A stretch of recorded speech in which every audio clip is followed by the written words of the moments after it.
ചെയ്യുന്ന പ്രവർത്തനം ഏറ്റവും ഭംഗിയായി ചെയ്യാം, ഏറ്റവും വൃത്തിയിൽ ചെയ്യാന്നുള്ളതാണ് ഇഹ്സാൻ. അതിന് സമാനമായിട്ടുള്ള അതിന്റെ ആശയത്തോട് യോജിച്ചു വരുന്ന ഒരു ഹദീസാണ് ഇന്നത്തെ ഹദീസ്. വളരെ മാത്രമാണ് പറയാൻ ഉദ്ദേശിക്കുന്നത്. ഹദീസ് ഇപ്രകാരം: അതിന് അബീദലി ജുൻദബിനു ജനാദ റളിയല്ലാഹു അൻഹു, അതേപോലെ തന്നെ അബീ അബ്ദുറഹ്മാൻ മുആദ് ബിൻ ജബൽ റളിയല്ലാഹു അൻഹു, രണ്ടുപേരും റിപ്പോർട്ട് ചെയ്യുന്ന ഹദീസാണ്. അൻ റസൂലുള്ളാഹി സ്വല്ലല്ലാഹു അലൈഹി വസല്ലം ഖാൽ, അവർ രണ്ടുപേരും പ്രവാചകനിൽ നിന്ന് റിപ്പോർട്ട് ചെയ്യാണ്. ഹദീസ് ഇങ്ങനെയാണ് പറയുന്നത്: ഇത്തഖില്ലാഹ ഹൈതുമാ കുൻത, നീ എവിടെയായിരുന്നാലും നീ അല്ലാഹുവിനെ സൂക്ഷിക്കുക. വഅത്ബഇ സയ്യിഅത്തൽ ഹസന തംഹൂഹ, തിന്മയെ നീ നന്മ കൊണ്ട് മായ്ച്ചു കളയുക. അഥവാ ഒരു തിന്മ ചെയ്തു പോയാൽ ഉടനെ തന്നെ അതിന് പകരമായി ഒരു നന്മ ചെയ്തുകൊണ്ട് ആ തിന്മയെ നീ മായ്ച്ചു കളയുക. മൂന്നാമത്തെ കാര്യം, ജനങ്ങളോട് നീ ഏറ്റവും മാന്യമായി കൊണ്ട് പെരുമാറുക. മൂന്ന് കാര്യങ്ങളാണ് ഈ ഹദീസിൽ പറഞ്ഞിട്ടുള്ളത്. ഒന്നാമത്തത് അള്ളാഹുവിനെ സൂക്ഷിക്കാനുള്ള വിഷയമാണ്. രണ്ടാമത്തത് തെറ്റ് ചെയ്തു പോയാൽ പകരം നന്മകൾ കൊണ്ട് ആ തിന്മയെ മായ്ച്ചു കളയുക എന്നുള്ള കാര്യം. മൂന്നാമത്തെ കാര്യം, സംസാരത്തിലും പ്രവർത്തനത്തിലും ജീവിതത്തിൽ ഇടപെടുന്ന എല്ലാ മേഖലകളിലും സൽസ്വഭാവത്തോടുകൂടി പെരുമാറുക എന്ന കാര്യം. ഒരു മനുഷ്യന്റെ ജീവിതത്തിൽ ആത്യന്തികമായി വേണ്ട പ്രധാനപ്പെട്ട മൂന്ന് കാര്യമാണ് പ്രവാചകൻ സല്ലല്ലാഹു അലൈഹി വസല്ലം കുറഞ്ഞ വാചകങ്ങളിലൂടെ പറഞ്ഞത് എന്ന് നമ്മൾ മനസ്സിലാക്കാം. അതിൽ ഒന്നാമത്തെ കാര്യം എടുത്തു നോക്കാനുണ്ടെങ്കിൽ തഖ്വ എന്ന വിഷയം. നമ്മളെ ഏറെ ഭയപ്പെടുത്തേണ്ട ഒരു വിഷയമാണ് തഖ്വ എന്നുള്ള വിഷയം. ഞാൻ മുമ്പ് ഖുതുബക്ക് നോട്ടുണ്ടാക്കുന്ന സമയത്ത് അതിൽ തഖ്വയുടെ വിഷയവുമായി ബന്ധപ്പെട്ട ഒരു വാചകം ഉമർ ഇബ്നു അബ്ദുൽ അസീസ് റഹിമഹുള്ളാഹിയുടെ ഒരു വാചകം ഞാൻ കണ്ടിരുന്നു. ഇപ്രകാരം: ആളുകൾക്ക് പറയാൻ ഏറ്റവും സുഖമുള്ള വാചകമാണ് ഈ തഖ്വ എന്ന് പറയുന്നത്. പറയുന്ന ആളുകൾക്ക് ഒരു ക്ഷാമവുമില്ല. ഖത്തീബുമാർ എല്ലാ വെള്ളിയാഴ്ചയും പറയും അള്ളാഹുവിനെ സൂക്ഷിക്കണം. ഇപ്പൊ ഞാൻ എന്റെ പ്രസംഗം തുടങ്ങുമ്പോൾ പറഞ്ഞെന്താണ്? അള്ളാഹുവിനെ സൂക്ഷിക്കണം. പറയുന്ന പ്രാസംഗികന്മാർക്ക് ആ വാചകം പറയുന്നതിൽ ഒരു കുറവുമില്ല. അത്രക്കും സുലഭമായി കൊണ്ട് പറയുന്ന വാചകമാണ് അള്ളാഹുവിനെ സൂക്ഷിക്കാനുള്ളത്. കേൾക്കുന്ന കേൾവിക്കാർക്കും ഒരു കുറവില്ല. എല്ലാവരും ദിനേന കേൾക്കുന്ന, അല്ലെങ്കിൽ ജീവിതത്തിൽ ഒരുപാട് ഉപദേശങ്ങൾ എപ്പോഴും കേൾക്കുന്ന ഉപദേശമാണ് അള്ളാഹുവിനെ സൂക്ഷിക്കുന്നത്. പക്ഷേ ജീവിതത്തിൽ പ്രാവർത്തികമാക്കുമ്പോൾ കുറച്ച് പ്രയാസമുള്ള സംഗതിയാണ് തഖ്വ എന്ന് പറഞ്ഞാൽ. അത് അത്രമാത്രം ബുദ്ധിമുട്ടുള്ള ഒരു കാര്യമാണ്. പ്രിയപ്പെട്ടവരെ, നമ്മളെ ചിന്തിപ്പിക്കേണ്ട ഒരു ആയത്തുണ്ട്: ഇന്നമാ യതഖബ്ബലുല്ലാഹു മിനൽ മുത്തഖീൻ. അല്ലാഹു സുബ്ഹാനഹു വ തആല മുത്തഖീങ്ങളിൽ നിന്ന് മാത്രമാണ് അല്ലാഹു പ്രതിഫലം പ്രവർത്തനങ്ങൾ സ്വീകരിക്കുക എന്നൊരു ആയത്തുണ്ട്. ഞാൻ ഈ പറയുന്ന പോയിന്റ് പ്രത്യേകമായിട്ട് ശ്രദ്ധിക്കണം. എന്തെന്ന് വെച്ചാൽ, ആദം നബി അലൈഹി സ്വലാമിന്റെ രണ്ട് കുട്ടികൾ ആരൊക്കെയായിരുന്നു? ഹാബീൽ എന്ന് പറഞ്ഞ രണ്ട്. അല്ലാഹു സുബ്ഹാനഹു വ തആല അവർ രണ്ടാളെ കുറിച്ചുള്ള കഥ പറയുന്നുണ്ട് ഖുർആനിൽ.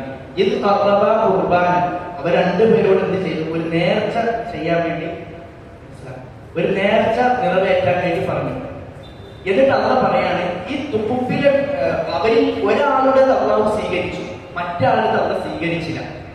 അപ്പൊ എന്ത് സംഭവിച്ചു? ജ്യേഷ്ഠന് അനുജനോട് ദേഷ്യം വന്നു, പക വന്നു. അപ്പോ കാരണം അനുജന്റെതാണ് അള്ളാഹു സ്വീകരിച്ചിട്ടുള്ളത്. അപ്പൊ ജ്യേഷ്ഠൻ അനുജനെ കൊല്ലാൻ വേണ്ടി പുറപ്പെട്ടു. അപ്പോൾ അനുജൻ ജ്യേഷ്ഠനോട് പറയുന്ന വാചകമാണ്: എന്തിനാണ് താങ്കൾ എന്നെ കൊല്ലാൻ ശ്രമിക്കുന്നത്? ഇന്നമാ യതഖബ്ബലുല്ലാഹു മിനൽ മുത്തഖീൻ, നിശ്ചയമായും അല്ലാഹു മുത്തഖീങ്ങളിൽ നിന്ന് മാത്രമാണ് അമൽ സ്വാലിഹാത്ത് സ്വീകരിക്കുക. അവിടെ പ്രയോഗിച്ചിട്ടുള്ള ഇന്നമ എന്നിട്ടുള്ള പദം അറബി ഭാഷ അറിയുന്ന ആളുകൾക്കറിയാം, അതിന് ഹസ്രിയത്ത് എന്നാണ് പറയാം. മാത്രമാണ് എന്നൊരു വാചകം ചരിത്രത്തിൽ നമ്മൾ കാണാൻ സാധിക്കും. ഒരുപാട് പണ്ഡിതന്മാർ തങ്ങളുടെ മരണ സമയത്ത് ഈ ആയത്ത് ഉച്ചരിച്ചുകൊണ്ട് കരഞ്ഞുകൊണ്ട് മരണപ്പെട്ട ചരിത്രം നമുക്ക് കാണാൻ സാധിക്കും. എന്തായാലും വാചകം എന്താണെന്നറിയാം, അതുകൂടി പറയാം. നമ്മൾ എത്ര അമൽ ചെയ്തിട്ടും കാര്യമില്ല. അതിന്റെ ആശയത്താണ്, എത്ര അമൽ ചെയ്തിട്ടും കാര്യമില്ല, ജീവിതത്തിൽ തഖ്വ ഇല്ലയോ ആ അമലുകളൊന്നും അള്ളാഹ് സ്വീകരിക്കില്ല. കാരണം അള്ളാഹ് പറഞ്ഞാൽ അള്ളാഹു മുത്തഖീങ്ങളിൽ നിന്ന് മാത്രമാണ് അള്ളാഹു അമൽ സ്വീകരിക്കാനുള്ളത്. കാരണം നേർച്ച ചെയ്യാൻ വേണ്ടി ആദ്യ നബിയുടെ 2 പുത്രന്മാരോട് പറഞ്ഞപ്പോൾ രണ്ടാളും നേർച്ച ചെയ്തിരുന്നു, പ്രവർത്തിച്ചിരുന്നു. പക്ഷെ സ്വീകരിച്ചത് ആര് മാത്രം? ഒരാളുടേത് മാത്രമാണ്. എന്തുകൊണ്ട് ഒരാളുടേത് മാത്രം സ്വീകരിച്ചു? കാരണം അവർ 2 പേരിൽ ഒരാൾ മാത്രമാണ് ജീവിതത്തിൽ പുലർത്തിയിരുന്നത്, തഖ്വ പുലർത്തിയിരുന്നത് എന്നാണ്. മറ്റാൾക്ക് തഖ്വയില്ല, അതുകൊണ്ട് സംഭവിച്ചു അയാൾ പ്രവർത്തനം സ്വീകരിച്ചില്ല എന്നതാണ്. ഒരുപാട് ഓർമ്മ എനിക്ക് കറക്റ്റ് ഓർമ്മ വരുന്നില്ല. അദ്ദേഹം മരിക്കാൻ കിട്ടുന്ന സമയത്ത് കരയുന്നത്, എന്തിനാണ് നിങ്ങൾ ഇങ്ങനെ കരയുന്നത്? താങ്കൾ എന്താണ് ഇത്രമാത്രം കരയിപ്പിച്ചത്? അള്ളാന്റെ വചനത്തെ, ഖുർആനിലെ ഒരു വചനമാണ് എന്നെ കരയിപ്പിച്ചത്. അള്ളാഹു മുത്തഖീങ്ങളിൽ നിന്ന് മാത്രമാണ് പ്രവർത്തനം സ്വീകരിക്കാനുള്ള വാചകം എന്നെ കരയിപ്പിച്ച് കളഞ്ഞത്. പ്രിയപ്പെട്ടവരെ, നമ്മൾ നമ്മളെ കുറിച്ചൊന്ന് ചിന്തിച്ചു നോക്കണം. നമ്മുടെ ജീവിതത്തിൽ എത്രമാത്രം തഖ്വയുണ്ടെന്ന്. എന്താണ് തഖ്വ എന്ന് നമ്മൾ പറയുമ്പോൾ നമ്മുടെ ഭാഷയിൽ പറയാനുണ്ടെങ്കിൽ രഹസ്യത്തിലും പരസ്യത്തിലും ജീവിതം ഒരുപോലെയാവുന്നതാണ്. നിങ്ങളുടെ മുമ്പിൽ പ്രസംഗിക്കുന്ന ഞാൻ, എന്റെ പ്രസംഗം കേൾക്കാനിരിക്കുന്ന നിങ്ങളും ഒരു പരസ്യമായിട്ടുള്ള ഒരു പ്രദർശനം, ഒരു ബോർഡിലാണ് നമ്മൾ നിൽക്കുന്നത്. പക്ഷെ നമുക്കെല്ലാവർക്കും നമ്മൾ ആരാം എന്നറിയുന്ന ഒരു സിറ്റുവേഷൻ നമ്മൾക്ക് ജീവിതത്തിലുണ്ട്. ആ ഒരു അവസ്ഥയിൽ നമുക്ക് അള്ളാഹുവിന്റെ ഭയമുണ്ടോ എന്നൊരു ചോദ്യം നമ്മൾ നമ്മുടെ മനസ്സിനോട് ചോദിക്കണം. സ്വകാര്യ ജീവിതത്തിൽ അവിടെ സൂക്ഷിക്കാൻ സാധിച്ചിട്ടില്ലെങ്കിൽ, ഉറപ്പാണ് അവിടെ സൂക്ഷിക്കാൻ സാധിച്ചിട്ടില്ലെങ്കിൽ നമ്മുടെ അമൽ സ്വലിഹാത്ത് അള്ളാഹു സ്വീകരിക്കൂല. അള്ളാഹു പറഞ്ഞതാണ്. എന്താണ് തെളിവ്? മുത്തഖീങ്ങളിൽ നിന്ന് മാത്രമാണ് അമൽ സ്വലിഹാത്ത് സ്വീകരിക്കാവുന്നത്. ആ ഒരു വിഷയം നമ്മൾ പ്രത്യേകം ശ്രദ്ധിക്കണം. ജീവിതത്തിന്റെ എല്ലാ മേഖലകളിലും തഖ്വ പാലിക്കണം. ജീവിതത്തിന്റെ മൈന്യൂട്ട് മേഖലകളിൽ തഖ്വ പാലിക്കുമ്പോഴാണ് നേരത്തെ പറഞ്ഞതുപോലെ അത് എന്തായിത്തീരുക? ഇഹ്സാനായിത്തീരുക. മനസ്സിലായോ? എവിടെ ഏത് മേഖലയിൽ അതിൽ എന്ത് പ്രശ്നം ജീവിതത്തിൽ നേരിടുന്ന ഏതേത് പ്രശ്നത്തിലും അവിടെ ഇസ്ലാമിന്റെ വശം നോക്കും. എനിക്കത് ചെയ്യാൻ പാടുണ്ടോ? എനിക്ക് അത് ഇങ്ങനെ പറയാൻ പറ്റുമോ? ഇസ്ലാമിന്റെ വശം എന്താ? അങ്ങനെ ആ ഇസ്ലാമിന്റെ വശം നോക്കി പ്രവർത്തിക്കാനുണ്ടെങ്കിൽ അതെന്തായി മാറും? ഇഹ്സാനായി മാറും. കാരണം ഇസ്ലാമിന്റെ എല്ലാ വിഷയങ്ങളും പരസ്പരം പൂരകങ്ങളാണ്. കാരണം എല്ലാം സത്യങ്ങളാണ്. സത്യങ്ങൾ തമ്മിൽ ഒരിക്കലും കോൺട്രഡിക്ഷൻസ് ഉണ്ടാവില്ല എന്നുള്ളതാണ്. എല്ലാം പരസ്പരം പൂരകങ്ങൾ. അപ്പൊ നമ്മൾ തഖ്വ അതിന്റെ പരിപൂർണതയോടുകൂടി ജീവിക്കുമ്പോൾ എന്തായി മാറും? നമ്മൾ ഇഹ്സാനോടുകൂടി പ്രവർത്തിക്കുന്നതാണ്. മാത്രമല്ല, ഈ തഖ്വയുടെ വിഷയത്തിൽ നമ്മുടെ മുൻഗാമികളോട് മുൻഗാമികളോട് പോലും പറഞ്ഞ വിഷയമാണ് ജീവിതത്തിൽ തഖ്വ പാലിക്കുന്നത്. അല്ലാഹു പറയുന്നത് എന്താണ്? പ്രവാചകരെ, താങ്കൾക്ക് മുമ്പ് കിതാബിന്റെ ആളുകൾ, വേദഗ്രന്ഥത്തിന്റെ ആളുകൾ ഉണ്ടല്ലോ, അവരോട് നാം വസിയത്ത് ചെയ്തതാണ് അള്ളാഹ് സൂക്ഷിക്കണം എന്നുള്ളതാണ്.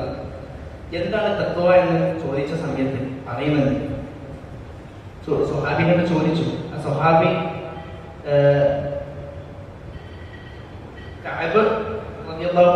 തോന്നുന്നത്, കറക്റ്റ് ഓർമ്മയില്ല.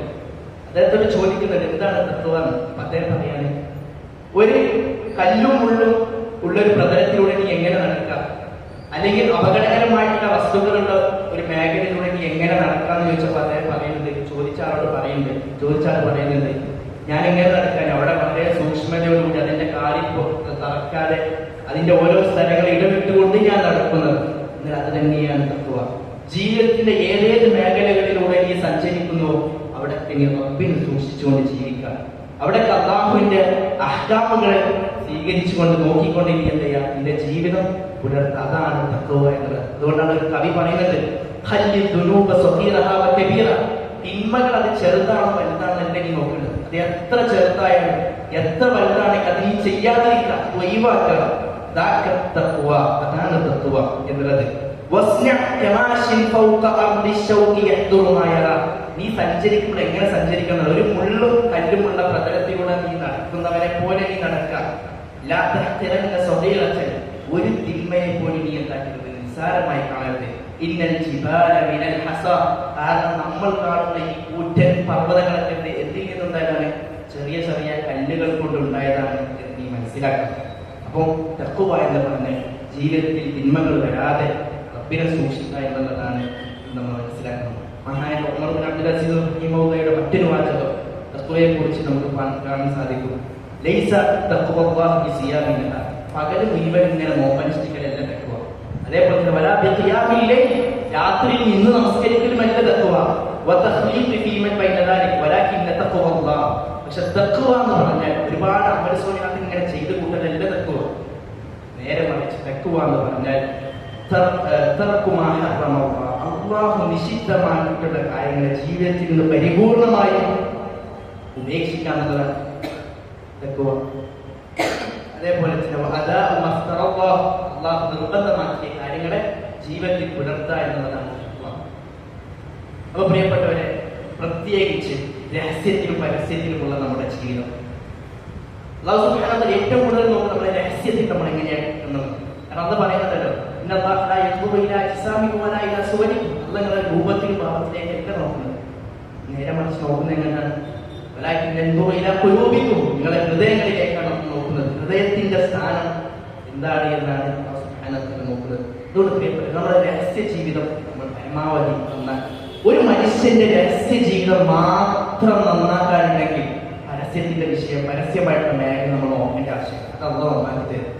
കാരണം ഒരു മനുഷ്യൻ ഏറ്റവും കൂടുതൽ തിന്മകൾ ചെയ്യുന്നത് അവന്റെ സ്വകാര്യ ജീവിതത്തിലാണെന്നതാണ്. മഹാനായിട്ട് ഒരു ചരിത്ര ഈ സന്ദർഭത്തിൽ പറയാനാണ്. അറേബ്യയിൽ ഏറ്റവും വലിയ തെമ്മാടിത്തരങ്ങൾ ചെയ്ത വ്യക്തിയാണ് ഫുളൈൽ ഇബ്നു ഇയാദ്. അദ്ദേഹത്തിന്റെ പരിസരത്തിലൂടെ സഞ്ചരിക്കുന്ന കച്ചവട സംഘങ്ങൾക്ക് അദ്ദേഹം തടസ്സം നിന്നിരുന്നു. അവരുടെ കച്ചവട വസ്തുക്കളൊക്കെ തട്ടിപ്പറിച്ചിരുന്ന വ്യക്തിയായിരുന്നു ഈ ഫുളൈൽ ഇബ്നു ഇയാദ് എന്ന് പറയുന്ന വ്യക്തി. മാത്രവുമല്ല, ദിനേന സ്ത്രീകളുമായി കൊണ്ട് വ്യഭിചരിച്ച വ്യക്തിയായിരുന്നു ഈ ഫുളൈൽ ഇബ്നു ഇയാദ് എന്ന് പറയുന്ന വ്യക്തി. ഒരിക്കൽ ഇദ്ദേഹം വ്യഭിചരിക്കാൻ വേണ്ടി ഒരു സ്ത്രീയുടെ വീട്ടിലേക്ക് പോകുന്നുണ്ട്. അങ്ങനെ ആ വീട്ടിലേക്ക് ഇങ്ങനെ കടക്കുന്ന സമയത്ത് ആ കണ്ട ചെറിയൊരു പാതി വലുപ്പത്തിലുള്ള മതിലാണ്. ആ മതിൽ കടക്കാൻ വേണ്ടി വലതുകാലം അങ്ങോട്ടേക്ക് ഇട്ട് ഇടതുകാലം തിരിച്ച് ഇതാ സമയത്താണ് ആ സ്ത്രീ അവിടെ നിന്നൊരു ഖുർആൻ ഓതുന്നത്. അള്ളാനെ ഭയപ്പെട്ടിട്ട് ഇനിയും ഇതിൽ നിന്ന് മാറാനായിട്ടില്ലേ എന്നൊരു ചോദ്യമാണ്. അന്ന് മുതൽ, ആ സമയം മുതൽ ഫുളൈൽ ഇബ്നു ഇയാദ് ഇട്ട കാലം നേരെ തിരിച്ചെടുക്കാൻ, എന്നിട്ട് അദ്ദേഹം പള്ളിയിലേക്ക് പോയി അല്ലാഹുവിന്റെ മുമ്പിൽ കരഞ്ഞ് പ്രാർത്ഥിക്കാൻ. അദ്ദേഹം ചരിത്രത്തിൽ നമുക്ക് കാണാൻ സാധിക്കും. പിന്നെ ജീവിതത്തിൽ മരിക്കുന്നത് വരെ ചെയ്ത തെറ്റിന്റെ പേരിൽ അദ്ദേഹം എന്തായിരുന്നു? തൗബ ചെയ്ത് കരഞ്ഞു തീർക്കുകയെന്നുള്ളതാണ്. അപ്പൊ പ്രിയപ്പെട്ടവരെ, നമ്മൾ ചെയ്ത പാപങ്ങൾ ആ വിഷയത്തിൽ നമ്മൾ തൗബ ചെയ്യേണ്ടതാണ്. കാരണം അല്ലെങ്കിൽ നാളെ പരലോകത്ത് എന്തായി മാറും? നമുക്ക് വലിയ ഭവിഷ്യത്തായിരുന്നു. തൗബ ചെയ്യാന്നുള്ളതാണ് പരിഹാരം. മഅീസ് റളിയല്ലാഹു അൻഹുവിന്റെ ചരിത്രം എത്ര വലിയ പ്രശസ്തമാണ്. ഒരിക്കൽ പ്രവാചകൻ സല്ലല്ലാഹു അലൈഹി വസല്ലം, നിങ്ങൾക്ക് എല്ലാവർക്കും അറിയുന്ന ഒരു കാര്യമാണ്, അദ്ദേഹം പ്രവാചകൻ സല്ലല്ലാഹു അലൈഹി വസല്ലം പള്ളിയുടെ വരാന്തയിൽ ഇങ്ങനെ ഇരിക്കുന്ന സമയത്താണ് മഅീസ് ബിൻ മാലിക് റളിയല്ലാഹു അൻഹു വരുന്നത്. എന്നിട്ട് പറയുന്ന വാചകം എന്താണ്? തുഹിർനി യാ റസൂലല്ലാഹ്, അല്ലാഹുവിന്റെ റസൂലേ, താങ്കൾ എന്നെ ശുദ്ധീകരിക്കണം. എന്താണ് പറഞ്ഞതിന്റെ ഉദ്ദേശം എന്ന് വെച്ചാൽ അദ്ദേഹം വ്യഭിചരിച്ചിട്ടുണ്ട്. പ്രവാചകൻ സല്ലല്ലാഹു അലൈഹി വസല്ലം മഅീസിനോട് പറയാൻ, മഅീസേ, അത് നീ പറയണ്ട, നീ എനിക്ക് തോന്നിയതോ. കാരണം പ്രവാചകൻ സല്ലല്ലാഹു അലൈഹി വസല്ലമയെ സംബന്ധിച്ചിടത്തോളം പരമാവധി ഒഴിവാക്കാനാണ് നോക്കാം. എനിക്ക് തോന്നി എന്റെ പ്രവാചകൻ ഞാൻ വ്യഭിചരിച്ചിട്ടുണ്ട്. എല്ലാം മഅീസ, താങ്കൾ ചിലപ്പോൾ വല്ല ചുംബനം എന്തെങ്കിലും നടത്തിയിട്ടുണ്ടോ? അത്ര ഗൗരവപരമായിട്ടുള്ള വിചാരത്തിലേക്ക് താങ്കൾ എത്തിയിട്ടുണ്ടോ? ഇല്ല പ്രവാചകനെ, ഞാൻ വ്യഭിചരിച്ചിട്ടുണ്ട്, താങ്കൾ എന്നെ ശുദ്ധീകരിക്കണം പ്രവാചകരെ. പ്രവാചകൻ സല്ലല്ലാഹു അലൈഹി വസല്ലം സ്വഹാബികളെ ഏൽപ്പിക്കാൻ. മഅീസ് മദ്യപിച്ചിട്ടുണ്ടെന്നോ? കാരണം മദ്യപിച്ചു കഴിഞ്ഞാൽ ലക്കില്ലാതെ സംസാരിക്കുന്ന അവസ്ഥ ഉണ്ടാകും. എന്താണോ നോക്കുന്നത്. മഅീസിനെ അവർ പരിശോധിച്ചപ്പോൾ പറഞ്ഞില്ല പ്രവാചകനെ, മഅീസ് വ്യഭിചരിച്ചിട്ടുണ്ട് എന്ന് അദ്ദേഹം ഉറപ്പിച്ച് പറഞ്ഞു. പ്രവാചകൻ സല്ലല്ലാഹു അലൈഹി വസല്ലം ആകെ സങ്കടമായി. കാരണം പ്രവാചകന്റെ കൂടെ വസിച്ച സ്വഹാബിയാണ്. കൊടുന്നനെ വ്യഭിചരിച്ചപ്പോൾ വിവാഹം കഴിഞ്ഞ വ്യക്തികളാണ് വ്യഭിചരിച്ചത് ഇസ്ലാമിൽ കൊല്ലണമെന്നത്. അങ്ങനെ മഅീസ് റളിയല്ലാഹു അൻഹു അവരെ കൊല്ലാൻ തയ്യാറെടുപ്പിലാണ്. അങ്ങനെ മഅീസ് റളിയല്ലാഹു അൻഹുവിനെ കൊല്ലാൻ വേണ്ടി ഇങ്ങനെ ഒരുക്കി നിൽക്കുന്ന സമയത്താണ് ഒരു സ്ത്രീ വരുന്നത്. ആ സ്ത്രീ പറയാം, റസൂലേ, ഞാനാണ് മഅീസുമായി വ്യഭിചരിച്ച സ്ത്രീ, താങ്കൾ എന്റെയും ശുദ്ധീകരിക്കണം, ഞാനും വിവാഹം കഴിച്ച സ്ത്രീയാണ്. അപ്പൊ എന്നെ ഗർഭിണിയെ പ്രവാചകൻ സല്ലല്ലാഹു അലൈഹി വസല്ലം പറഞ്ഞു, ഈ ഒരു അവസ്ഥയിൽ കൊല്ലാൻ പറ്റില്ല. കാരണം ഗർഭം ഉണ്ടല്ലോ, പ്രസവിച്ച് കൊണ്ടുവന്നു. അങ്ങനെ പെണ്ണ് പിന്നെ 9 മാസത്തോളം പ്രസവത്തിനായി കൊണ്ട് കാത്തുനിന്ന് പ്രസവിച്ച ഉടനെ ചെറിയ ചോര പൈതലുമായിക്കൊണ്ട് പ്രവാചകന്റെ സന്നിധിയിൽ വരുന്ന ചരിത്രത്തിൽ നമുക്ക് കാണാൻ സാധിക്കും. അങ്ങനെ വന്നപ്പോൾ പ്രവാചകൻ സല്ലല്ലാഹു അലൈഹി വസല്ലം പറയും, ഈ ചോര പൈതലിന്റെ ഈ ഒരു അവസ്ഥയിലാക്കി കൊല്ലാൻ പറ്റില്ല. സ്വന്തമായി കൊണ്ട് ഭക്ഷണം കഴിക്കുന്ന ഒരു പ്രായമെത്തിട്ട് അതുവരെ ഈ കുട്ടിയുടെ കൂടെ തന്നെ താങ്കൾ ജീവിക്കണം, എന്നിട്ട് നമുക്ക് ഖിസാസ് നടപ്പിലാക്കുന്നത്. അങ്ങനെ വീണ്ടും 2 വർഷത്തോളം ഈ സ്ത്രീ കാക്കുന്നത്. ആ കാലം അത്രയും ആ പെണ്ണ് തൗബ ചെയ്യായിരുന്നത്. രഹസ്യ ജീവിതത്തിൽ ചെയ്ത ഒരു തെറ്റിന്റെ പേര് ആ പെണ്ണ് അത്രയും കാലം തൗബ ചെയ്യാനുള്ളതാണ്. ഞാൻ അതിനുശേഷം ആ പെണ്ണ് പിന്നെ റസൂലുള്ളാഹിന്റെ അടുക്കൽ വരുന്ന ഒരു രംഗം വായിക്കുമ്പോൾ അരിച്ചു വരും. തോട് ആ കുട്ടിയെയും ചുമന്നുകൊണ്ട് റസൂലുള്ളാഹിന്റെ അരികിൽ വരുമ്പോൾ ആ കുട്ടിയുടെ കയ്യിൽ ചെറിയ ഹുബസിന്റെ കഷ്ണമുണ്ട്. അങ്ങനെ പ്രവാചകൻ സല്ലല്ലാഹു അലൈഹി വസല്ലം അടുക്കലെന്നോട് പറയും, പ്രവാചകരെ ഇനി താങ്കൾ എന്നെ മടക്കി അയക്കരുത്. കാരണം ദുനിയാവിൽ ഞാൻ ഈ കല്ലേറ് കൊണ്ടുള്ള ശിക്ഷ ഞാൻ അനുഭവിക്കാം, പക്ഷെ നാളെ പരലോകത്ത് അതെനിക്ക് സഹിക്കാൻ പറ്റില്ല റസൂലേ, അതുകൊണ്ട് താങ്കൾ ഇനി എന്റെ മടക്കി പറഞ്ഞയക്കുന്ന ഒരു അവസ്ഥ ഉണ്ടാവും. അങ്ങനെ ആ ഉമ്മയുടെ മാരണത്തിൽ നിന്ന് ആ കുട്ടിയെ പറിച്ചെടുത്തുകൊണ്ട് ആ പെണ്ണിനെ ഇങ്ങനെ ഒരു കുഴി കുഴിച്ചിട്ട് അതിലിങ്ങനെ ഇറക്കി നിർത്തി കൊല്ലാൻ നിൽക്കുന്ന സമയത്ത് കല്ലെറിഞ്ഞപ്പോൾ ഖാലിദ് വലിയ കാലിൽ രക്തം വരുന്നു. അപ്പൊ ഖാലിദ് വലിയ പറഞ്ഞൊരു വാചകം, ഈ വേശിയായിട്ടുള്ള മോശപ്പെട്ട ഒരു പെണ്ണിന്റെ രക്തമാണ് കാലിൽ തറച്ചതെന്ന് പറഞ്ഞപ്പോൾ റസൂൽ തിരുത്തി കൊടുക്കുകയാണ്. അങ്ങനെ പറയരുത്. മദീനയിലെ മുഴുവൻ സഹാബികളും തൗബത്തിരുന്നാലും ഈ പെണ്ണിന്റെ തൗബ മറ്റൊരു ദുരാസം വെച്ചാലും ഇവരുടെ തൗബക്കാണ് ഏറ്റവും കനം കൂടിയത് എന്ന് റസൂലുള്ളാഹി സ്വല്ലല്ലാഹു അലൈഹി വസല്ലം പറഞ്ഞു കൊടുത്തു. പ്രിയപ്പെട്ടവരെ, രഹസ്യ ജീവിതത്തിൽ തെറ്റ് സംഭവിച്ചു പോയി, ഒരു സൂക്ഷ്മത കുറവ്, തഖ്വയില്ലാത്ത അവസ്ഥയിൽ വന്നൊരു അബദ്ധം, അതിൽ പിന്നെ ഖേദിച്ചത് എങ്ങനെയാണ്? തൗബ ചെയ്തുകൊണ്ട് പിന്നെ അതിലേക്ക് മടങ്ങാതിരിക്കുക എന്നുള്ളതാണ്. അപ്പൊ പ്രിയപ്പെട്ടവരെ, നമുക്ക് വന്ന തെറ്റുകുറ്റങ്ങളിൽ നമ്മൾ തൗബ ചെയ്യുക എന്നൊരു അവസ്ഥ നമുക്ക് ഉണ്ടാവേണ്ടതുണ്ട്. ഇനി രണ്ടാമത്തെ വിഷയം, ഒന്നാമത്തെ നമ്മൾ പറഞ്ഞു ജീവിതത്തിൽ എവിടെയായി കഴിഞ്ഞാൽ തഖ്വ പാലിക്കാം. തഖ്വ ഇല്ലാത്ത അവസ്ഥയിൽ നമ്മുടെ ജീവിതത്തിൽ തെറ്റ് വന്നു കഴിഞ്ഞാൽ ഉടനെ നമ്മൾ തൗബ ചെയ്യുക, പിന്നെ അതിലേക്ക് മടങ്ങാതിരിക്കുക. രണ്ടാമത് ഒരു തെറ്റ് ചെയ്തു കഴിഞ്ഞാൽ ഉടനെ അതിനെ മായ്ക്കുന്ന തരത്തിൽ നന്മ ചെയ്യാവുന്നതാണ്. പ്രവാചകൻ സല്ലല്ലാഹു അലൈഹി വസല്ലം പറഞ്ഞു, ഒരു മനുഷ്യൻ തെറ്റ് ചെയ്തു, ഉടനെ പോയി ആ വ്യക്തി വുളു എടുത്ത് 2 റക്അത്ത് നമസ്കരിച്ചു, അല്ലാഹുവിനോട് തൗബ ചെയ്തു, അല്ലാഹു അത് പുറത്തു കൊടുക്കുമെന്ന് പ്രവാചകൻ സല്ലല്ലാഹു അലൈഹി വസല്ലം പറയുന്നത്. തൗബയുടെ ഷർത്തുകൾ നമ്മൾ പാലിക്കണം, പിന്നെ അതിലേക്ക് മടങ്ങരുത്. ആ ചെയ്ത തെറ്റിനെ ഓർത്ത് നമ്മൾ യഥാസമയം അല്ലാഹുവിനോട് പറഞ്ഞുകൊണ്ടേയിരിക്കണം, അല്ലാഹുവേ നീ പുറത്തു തരണേ. ഗുഹാവാസികളുടെ കഥ നമുക്കറിയാം. 3 പേര് ഗുഹയിൽപ്പെട്ട സമയത്ത് ഒരു വ്യക്തി അല്ലാഹുവിനോട് തപസ്സുര ചെയ്തിട്ടുണ്ടായിരുന്നു, അല്ലാഹുവേ ജീവിതത്തിൽ ഒരു തെറ്റ് ചെയ്യാൻ ഒരു അവസരം ഉണ്ടായിരുന്നു. എന്തെന്ന് വെച്ചാൽ ഒരു സ്ത്രീയുമായിക്കൊണ്ട് വ്യഭിചരിക്കാൻ ഒരു അവസരം ഉണ്ടായിരുന്നു. എന്നെ സംബന്ധിച്ചിടത്തോളം ആ സ്ത്രീ എനിക്ക് അത്രയും ഇഷ്ടപ്പെട്ട പെണ്ണായിരുന്നു. അതേപോലെ തന്നെ ആ ഒരു അവസരത്തിൽ അവൾക്കൊരു ബുദ്ധിമുട്ട് വന്ന സമയത്ത് പണത്തിന് ആവശ്യം വന്നപ്പോൾ എന്റെ കെട്ടിൽ അവൾ സമീപിച്ചു. അപ്പൊ ഞാൻ പറഞ്ഞു, എന്റെ ആവശ്യത്തിന് നീ നിന്ന് തരണം എന്ന് പറഞ്ഞ സമയത്ത്, വ്യഭിചരിക്കാൻ നിൽക്കുന്ന സമയത്ത് എന്ത് ചെയ്തു?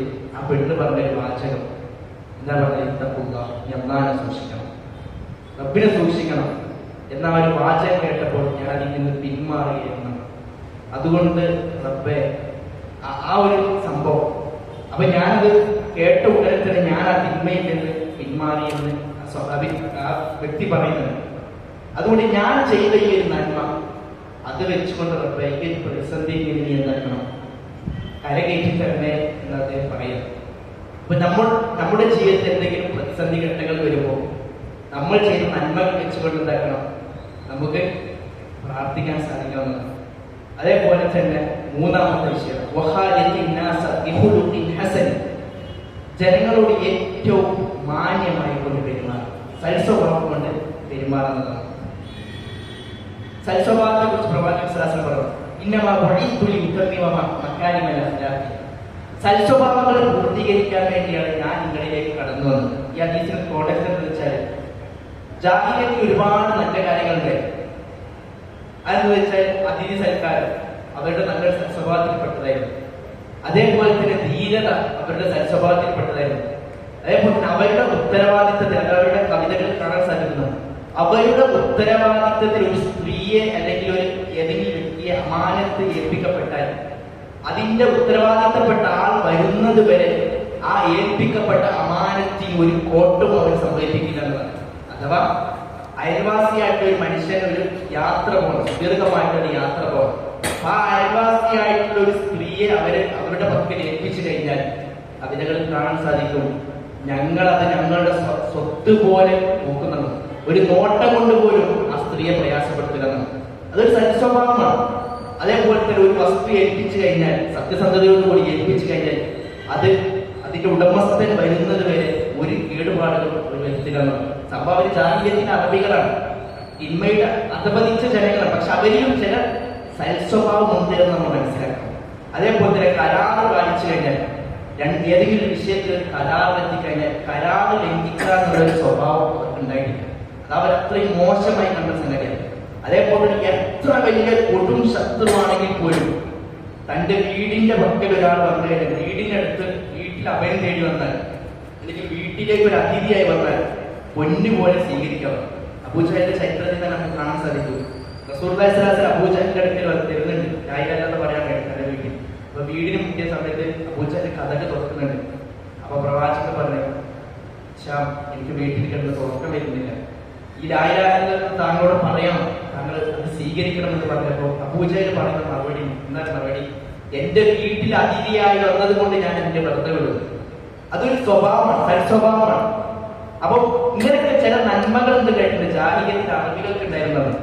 അപ്പൊ ഈ നന്മകളെ നിലനിർത്തി അതിൽ വീണ്ടും ചില നന്മകൾ കൂട്ടി അതിനെ പൂർത്തീകരിക്കാൻ വേണ്ടിയാണ് ആര് വന്നത്? പ്രവാചകൻ സ്വല്ലല്ലാഹു അലൈഹി വസല്ലം വന്നത്. അതാണ് പ്രവാചകൻ പറഞ്ഞ സൽസ്വഭാവത്തെ പൂർത്തീകരിക്കാൻ വേണ്ടിയാണ് ഞാൻ വന്നത്. എന്താണ് സൽസ്വഭാവം എന്നുള്ളത്? നമ്മൾ നമ്മുടെ സ്വഭാവത്തെ കുറിച്ചൊന്നും എന്ത് ചെയ്യാം, വിലയിരുത്തിയെടുക്കാം. എങ്ങനെയാണ് ഞാൻ എൻ്റെ വീട്ടിൽ എങ്ങനെയാണ്, എൻ്റെ കൂട്ടുകാരോട് എങ്ങനെയാണ്, അതേപോലെ തന്നെ സഹപാഠികളോട് എങ്ങനെയാണ്, എൻ്റെ ഒരു സംസാരം കേട്ടിട്ട്, എൻ്റെ ഒരു ഇടപെടൽ കണ്ടിട്ട് ആരെങ്കിലും ഒരാൾ ഹിദായത്തിൽ വന്നിട്ടുണ്ടോ നമ്മളൊന്ന് ചോദിക്കാം. നമ്മൾ ഒരുപാട് പ്രവർത്തിക്കുന്നതിനേക്കാൾ നല്ലത് നമ്മുടെ ചില ബിഹേവിയർ കണ്ടിട്ട്, നമ്മുടെ സ്വഭാവം കണ്ടിട്ട് നമ്മുടെ ആദർശം സ്വീകരിക്കാൻ ആളുകൾക്ക് കഴിയണമെന്നാണ്. നിങ്ങൾ ആലോചിച്ചില്ല, കേരളത്തിന്റെ ആദ്യകാല പശ്ചാത്തലത്തിലൊക്കെ ഇവിടുത്തെ ഭൂരിഭാഗം ഹൈന്ദവ ജനങ്ങൾ ഇസ്ലാമിലേക്ക് കടന്നു വന്നത് ഇസ്ലാമിന്റെ സ്വഭാവ സംസ്കരണങ്ങളുണ്ട്. ഇസ്ലാമിന്റെ സ്വഭാവ സംസ്കാരങ്ങൾ, കാരണം അവർക്ക് പരിചിതമില്ലാത്ത സ്വഭാവമാണ് മുസ്ലിങ്ങൾക്കുള്ളത്. കാരണം ഇവിടെ ജാതീയത കൊണ്ടും അതേപോലെ തന്നെ വംശീയത കൊണ്ടും മാറ്റി നിർത്തപ്പെട്ട സമൂഹത്തിലേക്കാണ് അവർ വരുന്നത്, സ്വഹാബികൾ വരുന്നത്. ആ സമയത്ത് ഇവിടെ ജാതീയതയില്ല, അതേപോലെ തന്നെ അക്കുളവാക്കുന്ന സംസാരങ്ങളില്ല, അടിമയും ഉടമയും ഒരുപോലെ ആലിംഗനം ചെയ്യുന്നു, ഒരുമിച്ച് സ്വസ്ഥമായിക്കൊണ്ട് നിലനിൽക്കുന്നു.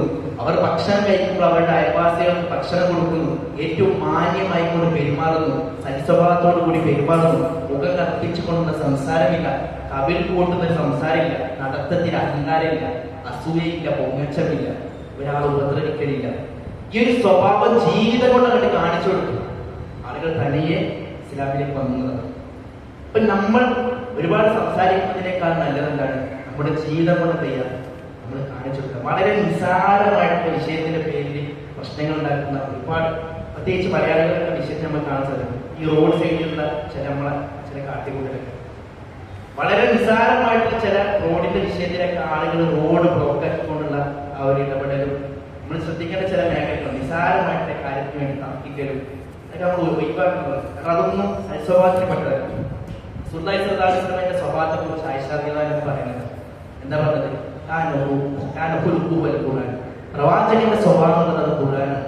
മഹാനായ അനസ് ബിൻ മാലിക് റളിയല്ലാഹു അൻഹു പറയുന്നത്, 10 വർഷക്കാലം പ്രവാചകന്റെ കൂടെ ഞാൻ ജോലി അനുഷ്ഠിച്ചിട്ടുണ്ട്. പ്രവാചകന്റെ ഹാദിമായി ആവശ്യമുള്ളതൊക്കെ പ്രവാചകൻ ഞാൻ ചെയ്തോളൂ.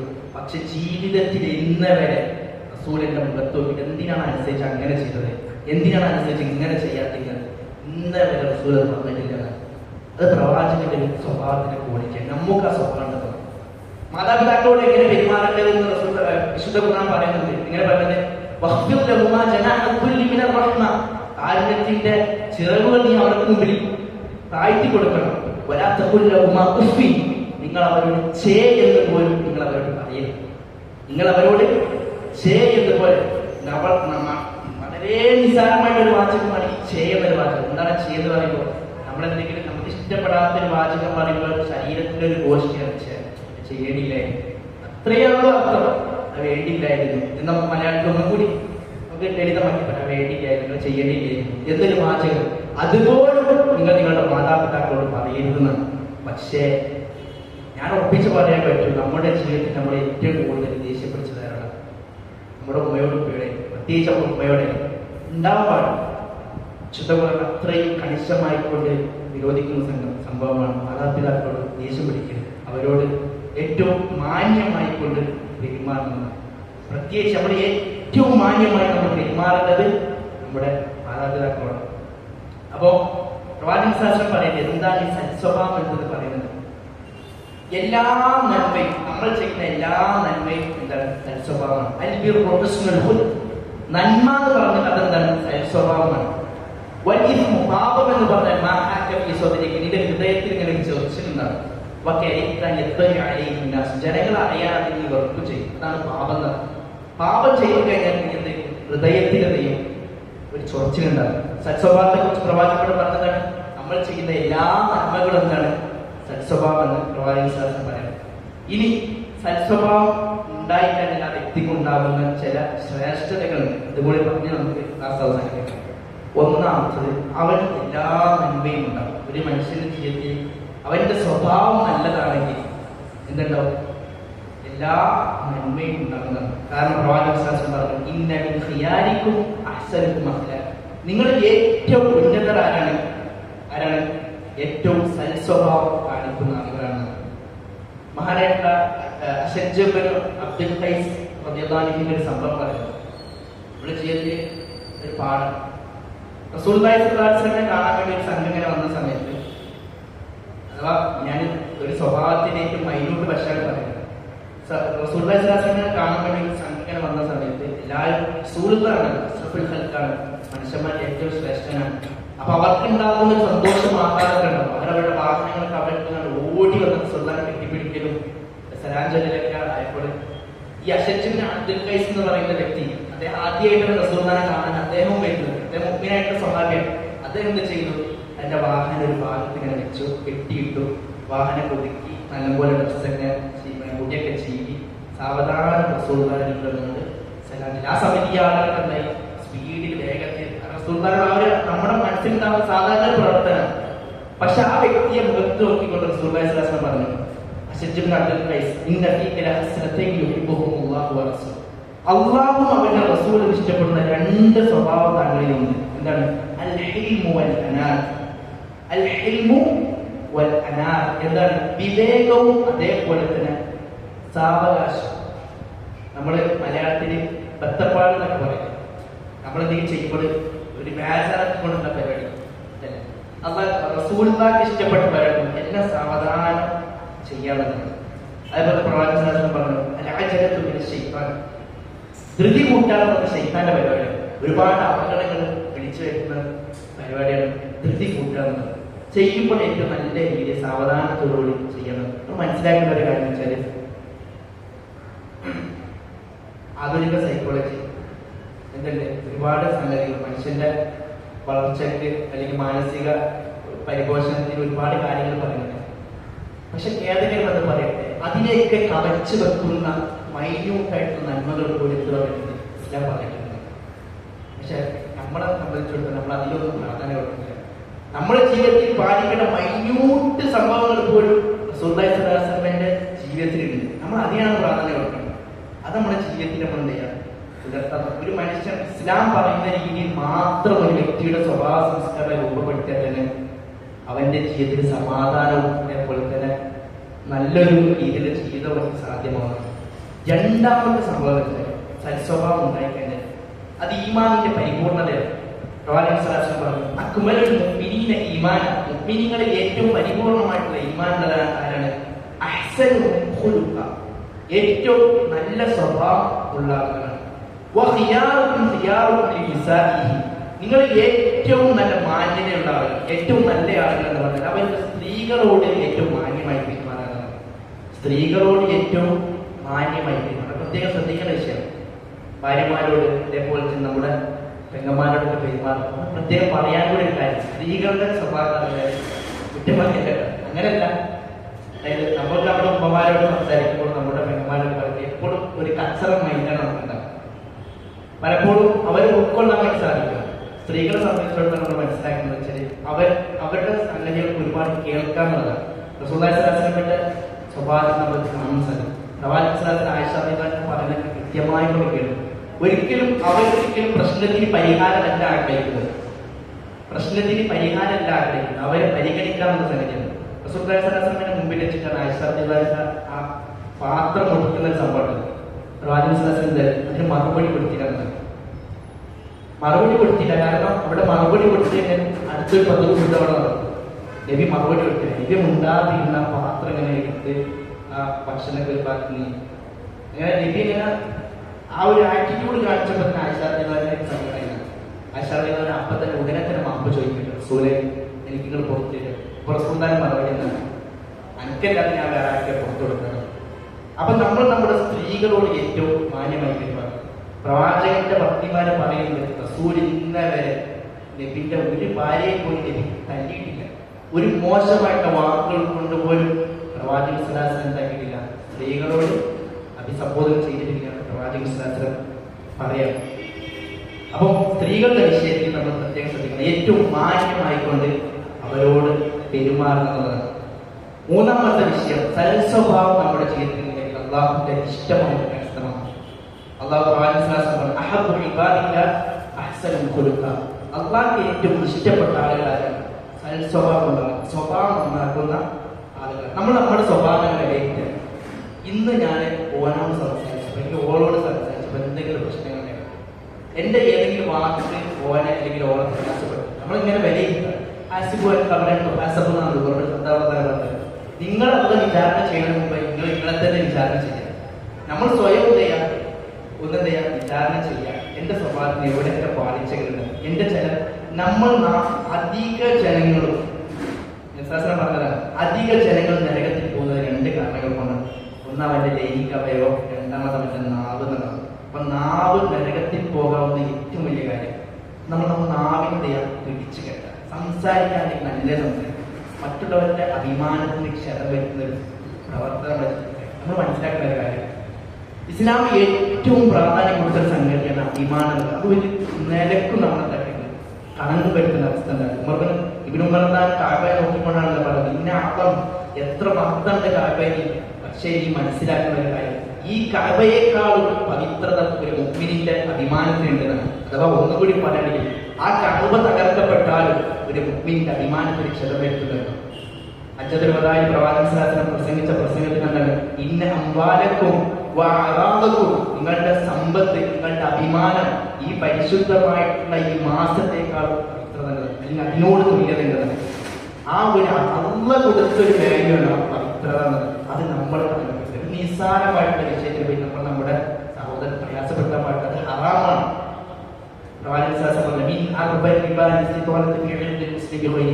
അന്യായമായ മുഅ്മിനിന്റെ അഭിമാനത്തിൽ ക്ഷതം വരുത്താൻ പാടില്ല. ഒരു വാക്ക് കൊണ്ട് പോലും ഒരു മുഅ്മിനിനെ എന്താക്കരുത്, നമ്മൾ പ്രയാസപ്പെടും. നമ്മളങ്ങനെ പ്രയാസപ്പെട്ടിട്ട് ഉടനെ അവരോട് മാപ്പ് ചോദിക്കണം, ഇനി അത് ചെയ്യാതെ എന്നുള്ളതാണ്. അപ്പോ നമ്മൾ നമ്മുടെ നാവിനെ സൂക്ഷിക്കുക. നമ്മൾ നാവ് കൊണ്ട് പ്രവർത്തിക്കുമ്പോൾ ഏറ്റവും നല്ല രീതിയിൽ പെരുമാറാം എന്നുള്ളത് നമ്മൾ മനസ്സിലാക്കി. ഇനി അള്ളാഹു ഒരു മനുഷ്യൻ നൽകുന്ന ഏറ്റവും മഹത്തായിട്ടുള്ള കാര്യങ്ങൾ, അള്ളാഹു ഒരുപാട് കാര്യങ്ങൾ കൊടുക്കുമല്ലോ, അതിൽ ഏറ്റവും മഹത്തായിട്ടുള്ള കാര്യം ഉസാമ റളിയല്ലാഹു ചോദിക്കണ്ടേ, എന്താ ചോദിക്കുക, കൃത്യമായിട്ടുള്ള വ്യക്തിക്ക് അള്ളാഹ് കൊടുത്ത ഏറ്റവും നല്ല കാര്യം, ഏറ്റവും മഹത്തായ കാര്യം സൽസ്വഭാവം. ഒരു വ്യക്തിക്ക് സൽസ്വഭാവം ഉണ്ടെങ്കിൽ മനസ്സിലാക്കിക്കോ, അള്ളാഹ് കൊടുത്തതിൽ വെച്ച് ഏറ്റവും വലിയ അനുഗ്രഹം അവന്റെ സൽസ്വഭാവം. ആ സൽസ്വഭാവം കൊണ്ട് ഒരുപാട് കാര്യമാണ്, ഒരുപാട് വ്യക്തികളെ സ്വാധീനിക്കാൻ കഴിയുന്നതാണ്. പ്രവാചകന്റെ സ്വഭാവം തന്നെ അതിന് ഏറ്റവും വലിയ ഉദാഹരണമാണ്. പ്രവാചകനെ എതിർക്കാൻ വന്ന ശത്രുക്കൾ പോലും പ്രവാചകന്റെ സ്വഭാവത്തിന് മുമ്പിൽ പകച്ചു നിൽക്കുക. അതാണ് പ്രവാചകന്റെ സ്വഭാവം. അതുപോലെ നമുക്ക് ആവാൻ സാധിക്കണമെന്നാണ്. 6ാമത്തെ കാര്യം, ഉന്നതമായിട്ടുള്ള ദറജകൾ കിട്ടുന്നത്. നമ്മൾ സൽസ്വഭാവം നമ്മുടെ ജീവിതത്തിൽ ഒരുപാട് ദറജകൾ പ്രവാചകശാസ്ത്രം പറയുന്നുണ്ട്.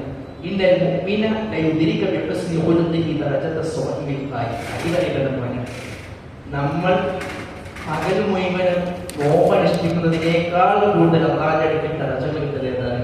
സൽസ്വഭാവം ഉണ്ടാക്കുന്നത്. ഇതൊക്കെ പറയാൻ വേണ്ടി സുഖം, ഞാൻ അടുക്കള എന്റെ സ്വഭാവത്തിനാണെന്നുണ്ടെങ്കിൽ നിങ്ങൾ എന്നോട് പെരുമാറും. പിന്നെ അതേപോലെ തന്നെ മീസാനിൽ ഏറ്റവും കൂടുതൽ കനം തോന്നുന്ന സംഗതി പ്രവാചകൻ അബൂ ദർദാ റളിയല്ലാഹു അൻഹു പറയുന്നത്, അന്ത്യനാളിൽ ഒരു വ്യക്തിയുടെ മീസാനിൽ ഏറ്റവും കൂടുതൽ കനം തോന്നുന്ന വിഷയം എന്നത് അവന്റെ സൽസ്വഭാവം കാരണമാണ്. മോശം സംസാരമുള്ള ആളുകളെ ആരും വെറുക്കുന്നുണ്ട്, അല്ലാഹു വെറുക്കുന്നുണ്ട്. ചില ആളുകൾ സ്വഭാവം കാണിച്ചത് സംസാരിക്കുമ്പോൾ തന്നെയാണ് ദേഷ്യം പിടിച്ച് സംസാരിക്കുക. ചെയ്യാൻ പാടില്ല. നമ്മൾ ചില ഓഫീസ് വർക്കുകളിലൊക്കെ ഇടപെടുമ്പോൾ നമ്മൾ പാലിക്കേണ്ട ഒരു വിഷയമാണ്. ചില ആളുകളുടെ പെരുമാറ്റം സംഗതി ഏറ്റവും സ്പീഡായി നടക്കാൻ വേണ്ടിയായിരിക്കും, പക്ഷെ മറ്റുള്ളവരുടെ മാനസികാവസ്ഥ പരിഗണിക്കാതെ ദേഷ്യം പിടിച്ച് സംസാരിക്കുക, അല്ലെങ്കിൽ അവഹേളിക്കുക, എന്തെങ്കിലും ഉത്തരവാദിത്തങ്ങൾ ചെയ്തില്ലെങ്കിൽ അവിടെ എന്തെങ്കിലും പാലിച്ചകൾ പറ്റിക്കഴിഞ്ഞാൽ അതിനെ ദേഷ്യത്തോടു കൂടി പെരുമാറും. അങ്ങനെയല്ല. അവിടെയൊക്കെ തിട്ടേണ്ട രീതി എന്ന് പറഞ്ഞാൽ പ്രവാചകന്റെ സ്വഭാവം കാണാൻ സാധിക്കും. എന്തെങ്കിലും അബദ്ധങ്ങൾ പറ്റിക്കഴിഞ്ഞാൽ ആദ്യം നല്ല ഗുണങ്ങൾ പറഞ്ഞിട്ട് ചെയ്യാം, നല്ലൊരു ഉപദേശം പോലെ അത് ചെയ്യാം, പറഞ്ഞു കൊടുക്കാനുള്ളതാണ്. അല്ലാതെ കയറി ദേഷ്യം പിടിക്കുന്ന ഒരു മാനസിക സ്ഥിതി എന്താക്കി നമുക്ക് ഉണ്ടാകും. അതേപോലെ തന്നെ 8ാമത്തെ വിഷയം, സ്വർഗത്തിൽ ഉന്നതമായിട്ടുള്ള സ്ഥാനം കിട്ടണം. സ്വഭാവത്തിന്റെ വിഷയം പറഞ്ഞ് ഈ ഹദീസ് പറയാതെ നമ്മൾ പോകാൻ പാടില്ല. എന്താ വെച്ചാൽ ആ വിഷയം നമ്മൾ പ്രത്യേകം ശ്രദ്ധിക്കണം. പ്രവാചക ശാസ്ത്രം പറയാണ്, അന സഈമു ബിബൈതിൻ ഫീ റബ്ദിൽ ജന്ന ലിമൻ തറക്കൽ മിറാഅ വഇൻ കാന മുഹിഖ. സ്വർഗ്ഗത്തിന്റെ ഏറ്റവും മുകൾ തട്ടിൽ ഒരു വീട് ഞാൻ തരാം. ആർക്കാന്നറിയാം? ലിമൻ തറക്കൽ മിറാഅ വഇൻ കാന മുഹിഖ. അർഹത ഉണ്ടായിട്ട് പോലും തർക്കത്തെ ഉപേക്ഷിക്കാം. സ്വന്തത്തിന്റെ അടുക്കലാണ് ന്യായം എന്ന ഉത്തമ ബോധ്യത്തിലുണ്ട്. അവിടെ പറഞ്ഞ് പഠിപ്പിക്കാൻ എനിക്ക് കഴിയും, എന്റെ അടുത്താണ് ന്യായമുള്ളത്, പക്ഷെ ഞാനത് പറഞ്ഞാൽ സദസ്സ് വഷളാക്കാൻ ഞാൻ ഉദ്ദേശിക്കുന്നത്. ഞാൻ എടുത്തത് ആലോചിക്കണം, എനിക്കതിന്റെ ആവശ്യമില്ല. തർക്കിച്ച് ഞാൻ അവിടെ വിജയിച്ച് അവിടെ വലിയ സ്ഥാനം കിട്ടിയിട്ടില്ല, പക്ഷെ എനിക്ക് സ്വർഗത്തിൽ കിട്ടുമല്ലോ. അതിന്റെ പേര് അള്ളാഹു സ്വർഗത്തിൽ ഏറ്റവും മുകളിൽ അള്ളാഹു വീട് നൽകാമെന്ന് പറയുന്നത് പ്രവാചക ശാസ്ത്രം. അപ്പൊ അത് ഏറ്റവും നല്ലൊരു ക്വാളിറ്റി. അനാവശ്യമായിട്ടുള്ള തർക്കത്തിൽ എന്ത് ചെയ്യാം, ഉപേക്ഷ വ്യക്തം സ്വഭാവം. ശേഷം പ്രവാചകൻ പറയാം,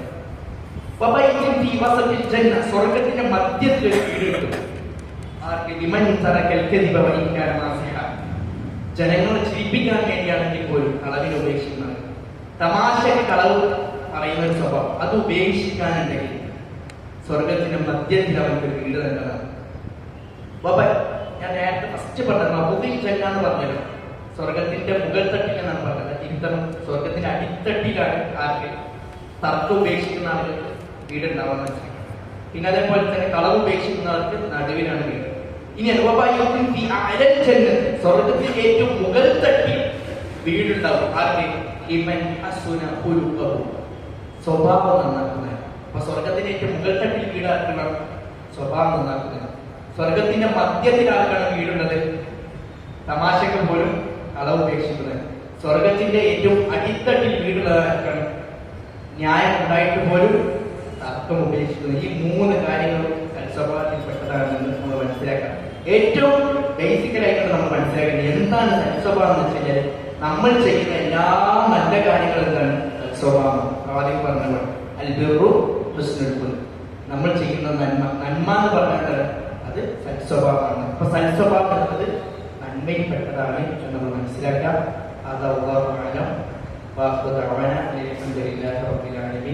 അസ്സലാമു അലൈക്കും വറഹ്മത്തുള്ളാഹി വബറകാതുഹു.